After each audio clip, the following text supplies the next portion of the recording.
Did you know? Did you know that one of the most intriguing stories of reconciliation in the Bible unfolds in 2 Samuel 14? It's a tale of strategy, wisdom, and deep human emotions. At the center of it all is Joab, King David's loyal commander, who plays the role of a shrewd peacemaker. This chapter is not just a narrative of ancient events, but a lesson in forgiveness, mercy, and the complexities of human relationships. King David sat in his palace, wrestling with emotions only a father could understand. His heart longed for his son, Absalom, who had been banished to Geshur for 3 years after avenging the rape of his sister Tamar by killing their half-brother Amnon. 2 Samuel 13 verse 28 to 29. Despite David's love for Absalom, the weight of justice kept him from taking steps to restore their broken relationship. Joab, David's trusted military commander, noticed the king's internal struggle. Joab was not just a man of war. He was a man of insight. He saw that David yearned for his son, but was trapped by royal protocol and unresolved emotions. Joab decided to intervene, not through confrontation, but through an ingenious plan. Joab sought out a wise woman from the town of Tekoa. Her reputation for wisdom made her the perfect person to carry out his scheme. Joab instructed her to dress as a mourning widow and approach the king with a fabricated story. The woman arrived at David's court, her face etched with grief. Bowing before the king, she began her tale. "Your Majesty," she said, "I am a widow with 2 sons. They quarreled in the field, and one killed the other. Now my entire family demands justice. They want to execute the surviving son, but if they do, my husband's name and lineage will be extinguished." Her words struck a chord in David's heart. He assured her that her son would be protected, but the woman pressed further. "Why then," she asked, "have you planned such a thing against the people of God? By withholding your banished son, you act against your own principles." Her boldness caught David off guard. He suspected someone else was behind her words. "Tell me the truth," he demanded. "Is Joab involved in this?" The woman confessed, "Yes, my lord. Joab put these words in my mouth to bring about a resolution to your situation with Absalom." David, understanding Joab's intentions, summoned his commander. "Very well," he said. "Bring back the young man Absalom."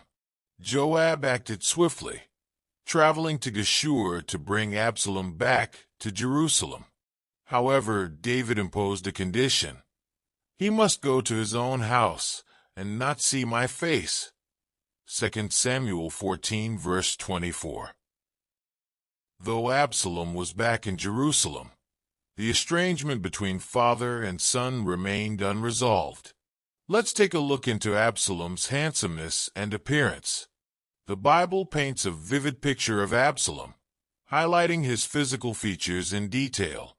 Let's delve into what the scripture says about his beauty. Flawless from head to toe. In all Israel, there was no one who was praised as much for his handsome appearance as Absalom. From the sole of his foot to the crown of his head, there was no blemish in him. 2 Samuel 14 verse 25.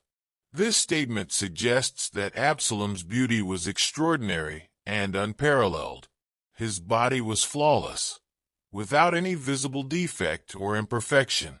His well-proportioned physique and symmetrical features likely made him stand out among his peers. Absalom's hair was perhaps his most defining feature, and when he cut the hair of his head, at the end of every year, he cut it because it was heavy on him. He weighed the hair of his head at 200 shekels by the king's standard, 2 Samuel 14 verse 26. This detail reveals the remarkable volume and thickness of Absalom's hair. Weighing around 5 pounds, approximately 2.3 kilograms, his hair was not just beautiful, but also a symbol of vitality and strength. The fact that he had to cut it yearly, due to its weight, underscores its exceptional nature. His hair likely shone with health and added to his charm. Absalom's beauty wasn't limited to his physical features. His overall demeanor exuded confidence and charisma. His striking appearance gave him a commanding presence, fitting for the son of a king. He would have walked with the poise and grace of royalty, further elevating his attractiveness. His eyes and face. Although the Bible does not explicitly describe Absalom's eyes or facial features, we can infer from the overall description that his face was well-formed, likely with symmetrical and striking features. His eyes, often seen as windows to the soul, must have been captivating, reflecting his strong personality. Absalom's physical perfection symbolized more than just human attractiveness. It reflected the blessings and favor often associated with royalty. However, his beauty also became a tool for manipulation and pride, eventually leading to his downfall. His charm and charisma won him the hearts of the people of Israel, 2 Samuel 15 verse 6, but his ambition and pride caused him to rebel against his father, King David. Absalom's beauty was unmatched, making him a man of great admiration in Israel. From his flawless body to his striking hair, he epitomized physical perfection. Yet his life serves as a reminder that outward beauty alone cannot sustain a person. True beauty lies in character, humility, and a heart aligned with God's will. Back to our story. For 2 years, Absalom lived in Jerusalem without seeing his father. His patience wore thin. He sent for Joab, seeking his help to gain an audience with David. But Joab, perhaps wary of further entanglement, ignored him. Absalom, determined to get Joab's attention, resorted to drastic measures. He ordered his servants to set Joab's field on fire. The flames got Joab's attention. He confronted Absalom, who declared, "Why did you bring me back if I cannot see the king? Let me face him, and if I am guilty, let him execute me." Moved by Absalom's plea, Joab arranged for him to meet David. When the moment finally came, Absalom bowed before his father. David, overcome with emotion, kissed him, signifying forgiveness and restoration. 2 Samuel 14 verse 33. Joab's role in this story is fascinating.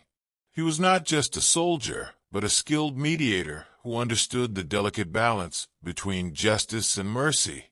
His actions reveal several qualities of a true peacemaker: perception and wisdom. Joab recognized David's longing for Absalom before the king himself could admit it.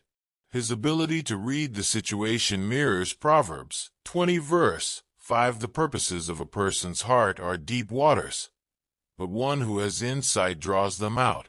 Strategic approach. Instead of directly confronting David, Joab used the Tekoite woman to present the situation in a way that would resonate emotionally with the king. This aligns with Matthew 10 verse 16, where Jesus advised, "Be as shrewd as snakes and as innocent as doves." Persistence in peacemaking.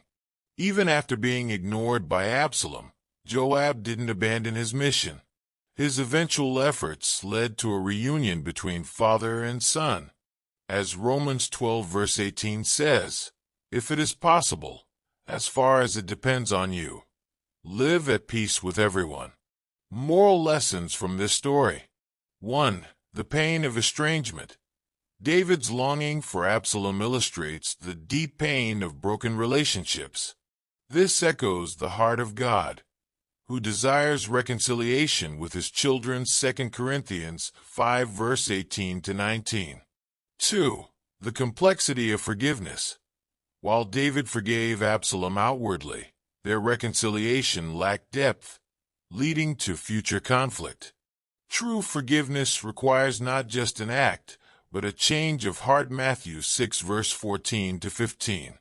3. The role of mediators. Joab's actions remind us of the importance of peacemakers. Jesus himself is the ultimate mediator who bridges the gap between God and humanity. 1 Timothy 2 verse 5. The story in 2 Samuel 14 is more than just a narrative. It's a window into the human heart and God's desire for reconciliation. Joab's wisdom and persistence remind us of the power of mediation and the importance of taking steps to restore broken relationships. Ultimately, this story points to God's ultimate reconciliation through Christ, who calls us not only to make peace, but to live as instruments of His peace. If you were blessed by this teaching, don't forget to like, share, and subscribe for more Bible-based story. Let's spread the light of God's truth together.